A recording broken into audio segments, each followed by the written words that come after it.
uvumelekile mandulo umuntu wesilisa umuntu wesifazane wayevumelekile yini ukuthi ashaye u1 ushaye wena u1 kumakoti wakho mawuqeda kushaya u1 ube right ethe ngakabi right kudala yini omama babevumele ukutshela umkhulu ukuthi anginelanga mina ngicela siphinde futhi anginelanga ngoba phela siyazi ukuthi omkhulu babevele bayilale lapha esikhumbeni phansi athi use right so siyabuza ukuthi namanje uvumelekile yini ukuthi umuntu wesifazane atshela umkhonyana wakhe ukuthi anginelanga okokuqala lokho number 2 ngolesibili sakhuluma ngokuthi mfowethu uvumelekile yini umuntu wesilisa ukushona phansi aye phansi impela kumuntu wesifazane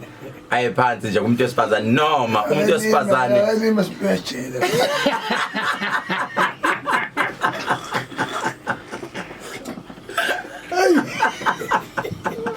noma wena noma umuntu wesifazane uvumelekile yini ukudlalisa lollipop kuwena ayidlalise nje impela lollipop idlozi liyakuvuma yini lokho eyokugcina ngolesithathu uvumelekile yini ukuthi umuntu wesilisa angene ngemuva kumama amngene ngemuva umama amflathele ubaba amngene ngemuva kuvumelekile yini lokho ama-topic ade sinawo ke lawo sifuna ukuzwa ukuthi abantu bathini asazi wena ukuthi uvo lwakho mfowethu luthini before siye kubona abalaleli unfortunately incingo zethu ayisebenzi kodwa sifuna ukuzwa kwena ngoba namhlanje vele abantu babheke ethini ukuthi thina sithini sekukhulunyiwe konke thina sithini i-dog style ivunyeliwe yini idlozi liyayivuma yini i-dog style ukuthi umama akuflathele akukhombise ubuze bakhe emuva ungene emuva noma uvumelekile ukushona phansi kumama ngolimi ushone phansi phela siyaphila khuluma nje ngomlomo ushone phansi nje ngolimi umkhothe umama umkhothe yonke into umqabule noma umama akhothe wena aye phansi adlalisa lollipop uvumelekile idlozi liyakuvuma yini lokho noma atheni umama nginelanga mabo umacingwane ake siphinde futhi noma usuke sekuhlukumeza ngokocansi lapho sithini lapho mfowethu awiqale nje sizwe ngoba bashila abantu bathi hey sithanda zethu ngabe ungizwe khona besiyomuzwa ukuthi beyophawula thini gacela mfowethu angikhaxele ngikhuluma nje iqiniso njengoba linjalo zisakhala la manje awu ngeke kuze kuphele hayi ngeke khona amameli zizokhala manje balalela mfowethu wani oqala ukuthi ama relationship amaningi ubona nama challenges amaningi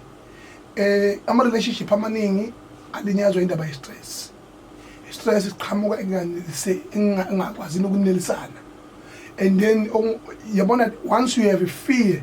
of confronting your partner and umtsheni iqiniso ukuthi cha hayi pinki yami noma mina wami ushaya udaka hayi we flop namhlanje axeke kubhlungu bese phinde futhi lana axeka khona nizimhleke. You need to have a partner, not a wife, because once she becomes the wife, there are boundaries between the wife and husband. But when she's your partner, and when she likely become your friend, and a friend you can share with anything. Nah, yabona. So ke manje ke iyenzakala buka ngisahlakaniphile ngiphumeshele buka nje ngihlakaniphile. Bese uzothi ke into eyenzakalayo ke ukuthi ke uma ngabe umuntu wesifazane yabona once kwaba nama condition nama limitation in a bedroom, that relationship does not exist. It's a pretentious relationship. It's not a real relationship. So ke manje ke ngalesikhathi ke umuntu wesifazane angakwazi ukuthi cha umvumeleke 100% ukusho umuntu wesifazane ukuthi cha angenelanga. Futhi okwesibili ibalekile ngoba mawusaqala kwenze uqobovula abantu bafazana khona baba abahlukene khona ngafungisha ukuthunta nangesandla ngaphansi yabona. Yes abafana khona ngafu lokho njana angiphathi ke lokho ukuthi uzongena ngedev phansi omunye vele umkitaze umbone ukuthi wena uya excela vela afensi umvuze ukuthi yesini ngiyose kuvuke abantu omakhelwane. Hey lalela hey utshela yini sabo umhlanga thina ngiphathi itombito me hey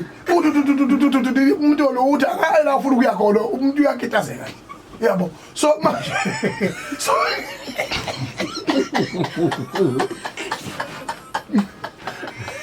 itshenza nayo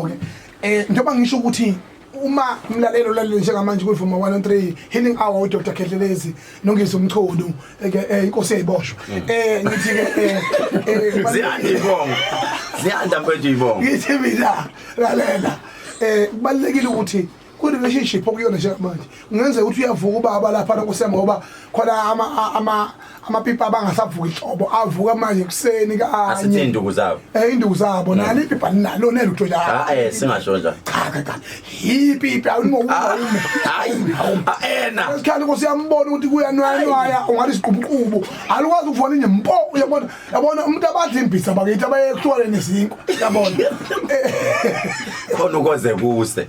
imbiza yebo bakithi umuntu abayindoda nje bakithi yabona ngasikhathi igobuka into indukithi madoda umuntu akatrade yabona bese kwazi ukuthola ukuthi ke ngaleso sikhathi njengamanje bahlangene bazothatha uthiwa umthathanduko iski ilokhu nje iround yangalesi sikhathi bizwa ngomthathanduko so ibaluleke angaba wonke amandla ukuthi uqinisekise ukuthi uyasho ukuthi awenelanga okunye into abasifazana abasaba kuyisho ukusho ukuthi cha yazi mina ngithanda mawenza kanje yabona uthola ukuthi accidentally na unganakile nje uthi nawe hayi ake ngikhuthuze ngiyele kanti usumthinta umuntu asifazane la athanda khona yena kuyisex akuthandazo bakithi uthanda that not sex yes khona lapho ke kuyi sexual intercourse Kwaseyibosha bese uthola ukuthi uthola khona umuntu asifazana uthi mamgqule kulona asho ukuthi ubaba bangithintelana ngingamisela noma ngabe yini aphakama ngathi breakdown kubalekile ke ukuthi usho ukuthi lalela myeni wami noma my partner I like it this way yabona angiphathi ke indaba enyangemumva khona abafazana uthola ukuthi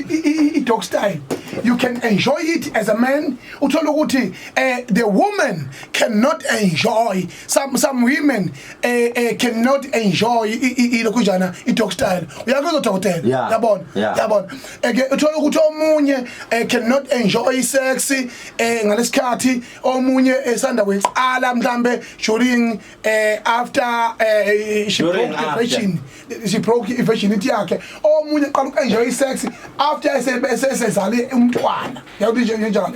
ngoba into yenzakala komkhulu nogogo nama ancestors lento eyikhulumile I wrong leyo ukuthi ama ancestors kwawona avela ngesex bese beba amadlozi nje they existed on earth you cannot be an ancestor if you never touch your toe on earth fanele uthinte qala emhlabeni kodwa uJesu akavelanga ngayo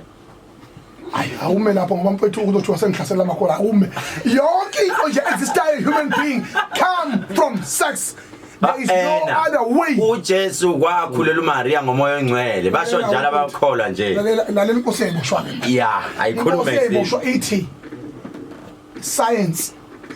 and biology tell us there is only one way to earth is through sexual intercourse and it's true kodwa kuthaphela umasibheka kuMateyu 25 usavala amabhuku bhuti so umele testers baleni uma textbook usho njalo umele asivale leyo sasikhuluma ngama acts ngikhuluma mina ngento that has been tried and tested and scientifically proven that phela kwakumoya ongcwele kuJosepha nje noMaria that is why uJoseph wayesefuna ukumlahla lithi iBhayibheli umoya ongcwele ngaziyo mina ekhona nje mfethu malishisa iyona umoya ongcwele ekhona how yes lalela ngitshela lithi iBhayibheli uMaria mayesekhulile uJosepha ufuna ukumlahla mayifuna ukumlahla lethi iBhayibheli ukufika isibonakaliso ufuna isibonakaliso kuJoseph uthi ungamlahli umoya ongcwele Musa mfethu mina nama ngathi faka shothi abababa dini engafuna ungena kona uqala kade ngithandaziswa amakholo ukuthi ngiphumeshele manje azosamakhola mina seyawahlasela kade ngithandazisa ngicela usaboshiwe lo muntu kanti manje mfethu wena umuntu ongidavisa kanti ngiyabona ngiyahluleka uqamba mangabe sengiyakhola lalela mfethu asiphindele asigijime esidlule manje siyakuleka ukuthi kuvumelekile yini ukuthi umama ehlazodlala kubaba there is no limitation in the bedroom ngithi ngithini yabona kuyenzeka uthola ukuthi wena ezibaba ngoba insizwe eziningi ziyichithile leyo nto zithe cha insizwa kufanele yehle iyodlala kumama la irong yena umuntu cha lalela awekho ama limitation in the bedroom yabona noma ngabe yini noma ngabe mfethu ufaka ulimi endlebeni umuntu adumise ogenerator uma ngabe ufaka ulimi endlebeni la kuye kumpartner wakho umkhipha istress sokuthi adeboshiwe noma kunjani so yonke into in the bedroom iyasebenza ayikho into ene limitation kuyenzeka ukuthola ukuthi umuntu osifazane omunye wezwa xoxo ukuthi hayi into osifazane uyangena lapha umunce ulokujana ke ice cream lapha omunye akuhavuze ngamazinyo mhlawumbe omunye kulokhu lapha uyabona ususaba ukusho ukuthi awu ngaze ngalibala awe manje akuyabona ususaba ukusho Ngibenzelani shema awushebe ufikela kuzo zonke inkinga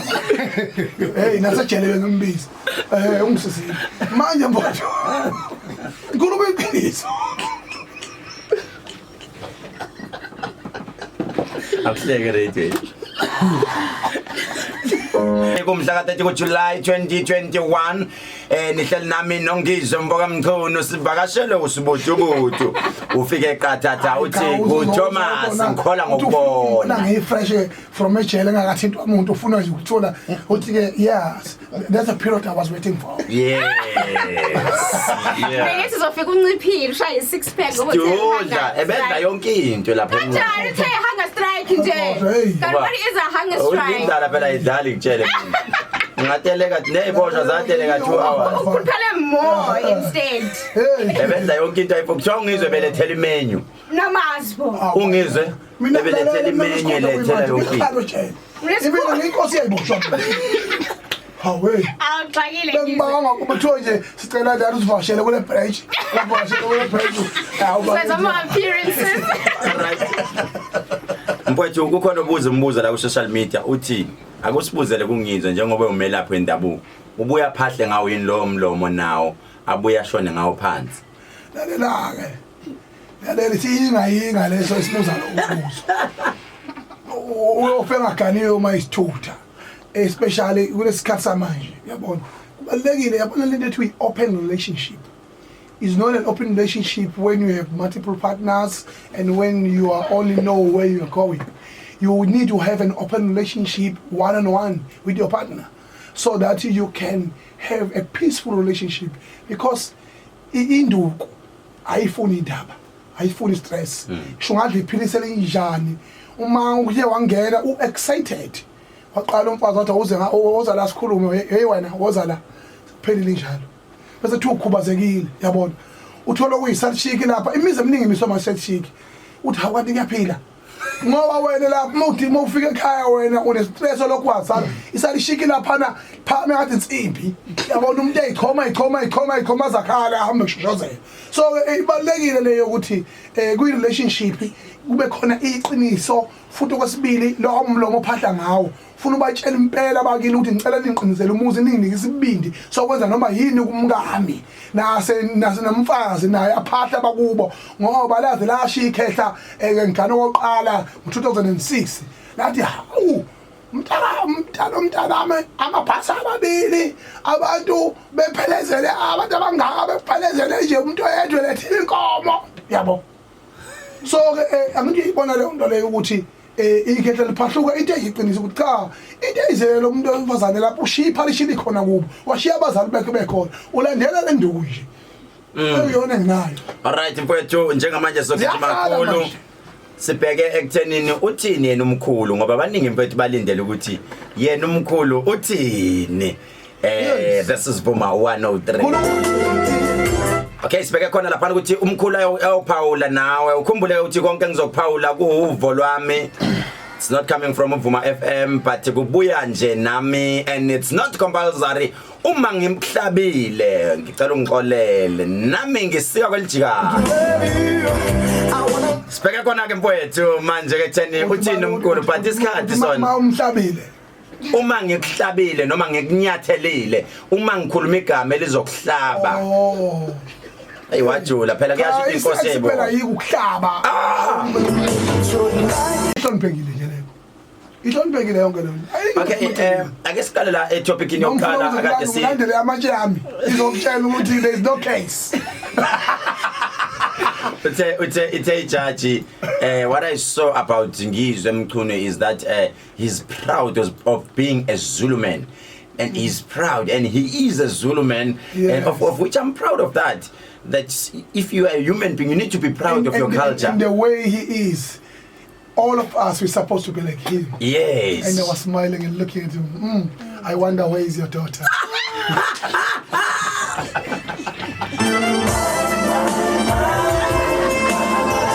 Alright, 3 minutes before 5 o'clock, siqale laphana kwi-topic yangomsombuluko.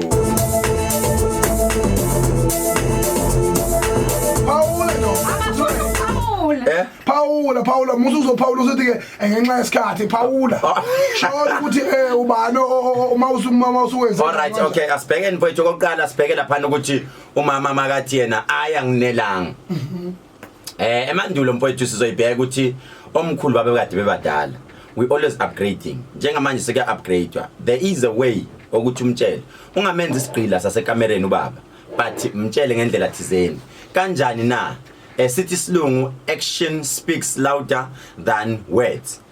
Ungamtshela nje ngama actions. Mawumbona ukuthi ubaba useshayile wavela wafa wayisidumbu. Sukuma mama ungayibeki phansi. Mdlalise ubaba mdlalise azabuyele egemini uyayizwa leyo nto. Mdlalise angithi phela manje siyisho ngokujula. Mdlalise ubaba umdlalise nje ubaba. Umdlalise udlale naye nje ubaba udlale naye. Azabuyele egemini abuyele. Lo mkhatshana wakhe kuze ukuthi qhayi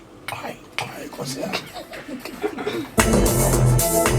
Inkinga ke sibuthi uyambona yangiphazamisa. Angiphazamisa cha ngilalela ngane ukuthi yananela. Inkinga wena isikhathi ene kusangisaza nginama notes amaningi guys sapha engichaza into eyiningi la. Buka isikhathi mfowethu. Ngiyabona nje uyakhombisa ukuthi umuntu one experience. 0875501177 belikhona izolo lithi ayasabela chaos eningi la chaos eningi yasabela amaphoyisa lawo okay right ufuna ukuzohlola kukhethelezi abasegoli njalo ngolesine ngisuke ngisegoli ku 066 00 26633 066 00 26633 abasethekwini 063 051 7641 063 051 7641 noma uthi 072 1234 976 072 1234 976 izozibe on nje phone manje nje ngo8 izobe si on ubese uyafona ungabe sewufika uthi ngifuna lo amuthi wawunika ungizwe no awenziwa njalo mawufika esigodlweni nje uyi-client izokushita special ami emadinoni bese ngicabanga ngomelo abameli bami. Okay, soon sizodedela inamba yabameli bafowethu kwi-social media soyiposta ama-business card wabo ngoba kunabantu abaseyinkingeni abadlala abameli. Serious Exactly, abadlala abameli abelebelwethu abameli bayazenza izinto kanti baqamba manga babadlela imali. Thina sizoyiposta asinankinga ungabe sewufika sewuthi luzisana ungizwe case akho leka siyabakhokhela abameli. Right mfowethu ngomsombuluko ngicela ukuthi ngiqhubeke futhi sichazeni uzobe ukhona nawe. Ngizoyichaza nje jule ngoba ngisafuna ukubheka la ekuthenini uvumelekile kwehla yini uyokhotha iDanone. Umama uvumelekile uzokhotha istick sweet. Uvumele ungena ngasemuva. Ngifuna ukujula. Njengoba bengisathinta yokuqala e1. Sibuthi uyezwa into ekhulunywayo. Ingane bafowethu lena. Cha umsakazi is not limited to anything. Angizazi lezinto nami ngizobenqala ukuza on Monday. Ufuna nami kade ngiboshiwe. It's exactly the same thing. Mfowethu ngizwe online yonke indawo. Yebo nasejele kuyaziwa.